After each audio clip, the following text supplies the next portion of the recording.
अगर तो ये मैचेस अपने शेड्यूल के मुताबिक सही तरीके से होते तो वो वर्ल्ड कप से पहले कॉम्बिनेशन भी टीम्स को पता चल जाता कि उनका कॉम्बिनेशन क्या है। और मेरी जगह सुनील गावस्कर की भी ये स्टेटमेंट पढ़ रही थी कि ये एक बहुत अच्छा मौका था कि वर्ल्ड कप से पहले टीम्स अपने आप को देख लेती कि हम कहाँ पे हैं। पार्टली तो देखा है।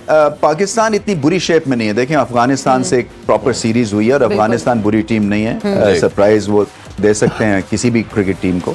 सो वो एक अच्छी सीरीज विन थी, वाइट वॉश किया। और यहाँ पे भी भारत से जो एक पार्टली गेम हुई है उसमें भी सर फखर से उठा सकते हैं बॉलर। तो ये और फिर आप दो टीम से मैच जीत गए और कन्विंसिंग विन से जीते हैं।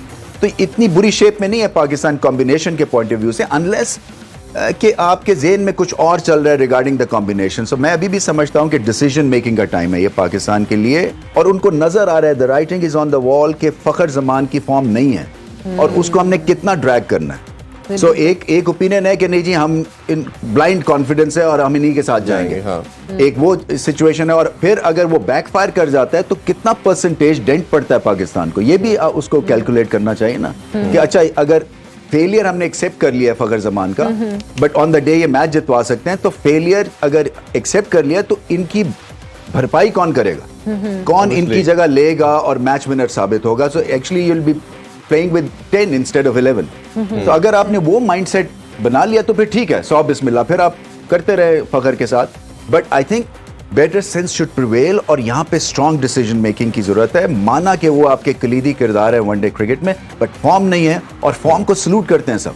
फॉर्म नहीं है, आई एम सॉरी, चाहे आप विराट कोहली हो या बाबर आजम हो, फिर आपके ऊपर सवालिया निशान आ जाता है। बिल्कुल ऐसे ही हमने देखा है रमीज भाई, विराट कोहली की भी जिससे बात की 2-2.5 साल एक बड़ा बैड पैच उन पे गुजरा, बट टीम ने उनको कॉन्फिडेंस दिया, वो लेके चलते रहे। शायद उनकी परफॉर्मेंस इतनी बड़ी थी, लेकिन विराट के 40-50 भी लोग नहीं एक्सेप्ट करते थे क्योंकि उनके क्रेडिट पे 100 थे, बहुत बड़े 100 थे। तो लोग कहते थे शायद इसने कुछ भी नहीं किया।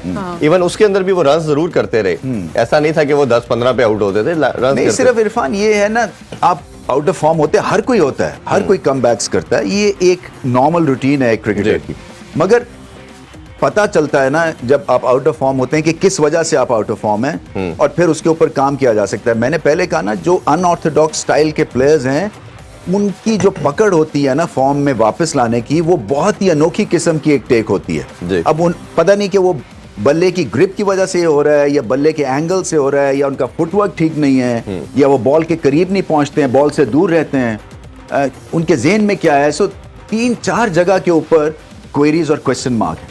तो ये कोचेस का रोल इसमें रमीज भाई कैसे देखते हैं? ओब्वियसली आप के साथ एनालिस्ट हैं, वो आपको सारा बिल्कुल वीडियोस दिखाते हैं और कोचेस के साथ बात होती है, तो ये इस पे वर्कआउट किस लेवल पे हो रहा है? तो है ये कोचेस यहाँ पे काम आते हैं। कोचेस ये नहीं है कि सिर्फ जो है वो बैठ जाएं और परेशान लुक के साथ ये कहें जी हम बड़े एंगेज्ड हैं, या जब जीत जाएं तो फिर खुश होकर निकल जाएं। क्योंकि मैं अभी भी समझता हूँ ये फुटबॉल की तरह गेम रन नहीं हो सकती है। ये यहाँ पे कप्तान जो है वो मास्टर होता है, कप्तान को लीड करना है चार्ज, कप्तान को सिलेक्ट करनी है अपनी टीम, कप्तान को पता है कि मैदान जंग में कौन खड़ा होगा उसके साथ और कौन बकरी हो जाता है। तो ये जो कोचेस होते हैं ना, ये एक फ्लॉट सी टर्म है, एक बड़ी इनको एक स्टेटस दे दिया गया है क्योंकि सब करते हैं तो ये समझते हैं कि ये पाकिस्तान के लिए भी ठीक होगा या हमारे माहौल के लिए ठीक होगा।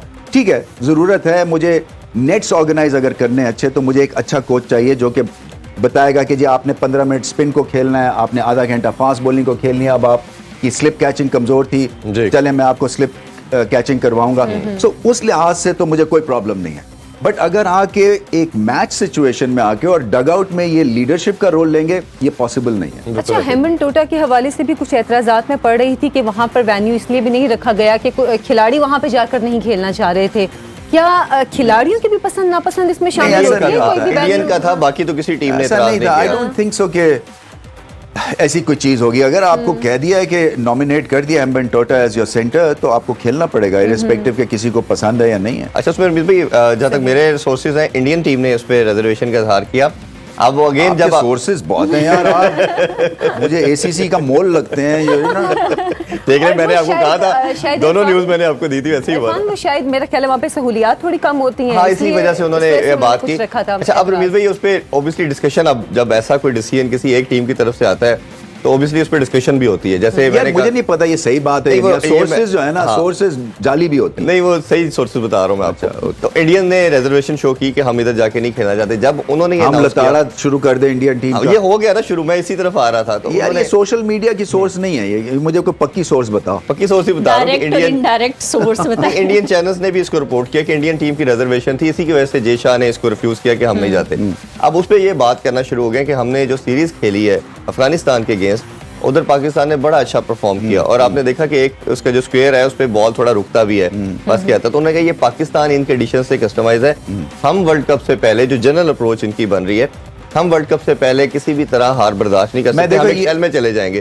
तो इस वजह से नहीं, भारत ये देखो ये लॉजिकली गलत चीज है और मैं इसको इसलिए चैलेंज करता हूं कि जो कोलंबो की इस वक्त कंडीशंस है ना, वो सबसे खराब है। वो एक लॉटरी है, कोई भी टीम जीत सकती है। एटलीस्ट हेम्बेंटोटा में आपको ड्राई कंडीशंस तो है ना जी। तो ये क्या, अब अगर सपोज टॉस हार जाता है इंडिया पाकिस्तान के खिलाफ, उसके एक रिपरकशंस, उसका एक इफेक्ट होगा ना, जी। क्योंकि क्लाउडी कंडीशंस है, बारिश, आप बॉलिंग करते हैं 70 में आउट हो गए, तो कोलंबो में इंसिस्ट करके तो क्या मार का मार लिया। तो ये मेरे ख्याल से ये आई थिंक ये लॉजिकल तरीका नहीं है। अच्छा, मुझे नहीं इससे पता ये सोर्सेज ठीक है या गलत हरभजन है। सिंह ने भी काफी इस पे तनकीद की है। उनका भी मैं एक स्टेटमेंट पढ़ रही थी कि हमारे टाइम पे तो हमें तो जहां कहा जाता था खेलने के लिए हम जाते थे। अब तो मैंने खिलाड़ियों कहा की आपको। पसंद के हवाले से भी क्या बात है? सामने आना शुरू हो गई आई है। थिंक थोड़े से ये मुझे नहीं पता, ये इतनी ज्यादा खिचड़ी पक चुकी है इस एशिया कप में कि हर कोई जो है वो सवाए क्रिकेट के हम बात कर रहे हैं कि साइड लाइंस पे क्या हो रहा है, बिल्कुल और ये ऐसे इस टूर्नामेंट के लिए ठीक नहीं है। सबसे सैड और अनफॉर्चुनेट पार्ट है जी। बिल्कुल। अच्छा, अच्छी न्यूज़ ये जो कल मैंने जैसे न्यूज़ ब्रेक की थी कि अब रिजर्व डे भी रख दिया गया है। अगर मैच कॉल ऑफ हो जाता है तो फिर मंडे को होगा, तो ये एक अच्छा चले एटलीस्ट। ये देखिए स्पॉन्सर्स, ये गेम जो है ना ये ड्राइव करते हैं स्पॉन्सर्स। अगर यहाँ पे बिस्किट ना हो हमारे यहाँ पे तो स्पॉन्सरशिप चली जाएगी, ना आपको पैसे मिलेंगे ना मुझे मिलेंगे। सो ये इम्पोर्टेंट है स्पॉन्सर्स का रोल जो है। सो इसमें सिर्फ कोशिश यही होनी चाहिए कि अक्लमंदी के साथ एक तो शेड्यूलिंग हो, ताकि ऐसी सिचुएशन ही ना आए कि खाम एडजस्ट करते रहें थ्रू आउट। अभी यही है कि नहीं होगा संडे को तो फिर क्या होगा, फिर अगली टीम कैसे जाएगी, फिर वो आपका रिदम टूट जाता है एकदम से, और व्यूइंग रिदम भी टूट जाता है।